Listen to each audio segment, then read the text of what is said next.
History is rarely written in a day. More often, it is ground down slowly, across months of agony. In February 1916, on a quiet crescent of hills surrounding the French city of Verdun, time itself seemed to freeze. Here, the German Empire launched Operation Judgment. Their goal was not to capture territory, but to test a terrifying new logic of industrialized war: attrition. To bleed the French army white. Kill the enemy faster than you lose your own men, systematically crushing their collective will to survive. The theory was about to be tested to its absolute limit, and the world was about to witness a nightmare. On the morning of February 21st, the silence shattered. 1,000 German guns opened fire simultaneously.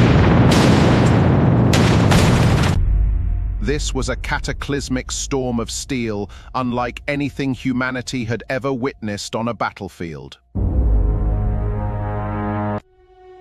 At its vanguard were the monsters of the German arsenal, the 420mm heavy howitzers known as Big Bertha. Weighing over 40 tons, these colossal weapons fired shells that could plunge through 40 feet of solid earth before detonating. Initially outgunned, the French rushed their own heavy artillery to the sector, including the highly accurate de Bange long cannons. By the time the initial artillery duel subsided, the landscape was unrecognizable. Millions of shells had completely pulverized the hill. By April 1916, the bombardment had completely flattened the trenches. Men now fought from isolated mud craters. Trapped in the dark tunnels of Fort Douaumont, desperate defenders resorted to licking condensation from the concrete walls. On June 22nd, a catastrophic wave of 100,000 Phosgene gas shells choked out entire French batteries. To save his army from total annihilation, Pétain instituted the Noria system, a constant vital rotation of troops. The lifeline of Verdun was la Voie Sacrée, a single dirt road feeding the front with thousands of tons of supplies daily. There was no time for repairs. Broken vehicles were instantly pushed into ditches to keep the conveyor belt moving. By May, the fighting shifted to the strategic high ground of Le Mort Homme, Dead Man's Hill. Deep inside the concrete fortresses, brutal close-quarters combat raged through pitch-black subterranean corridors. The German army introduced early flamethrowers, turning the fortified sectors into absolute, inescapable infernos.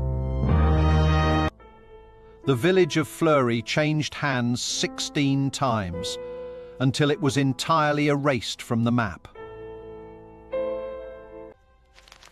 By July, casualties on both sides had soared past 400,000. The meat grinder was consuming Europe's youth. Relief would finally come from the north, as the British launched their own massive offensive along the Somme. By September, the German strategy had failed. Falkenhayn was dismissed, and the offensive was ordered to halt. With German forces diverted to the Somme, the French launched a massive counter-offensive to reclaim their lost forts. In a series of swift, bloody assaults, the French successfully recaptured Forts Douaumont and Vaux.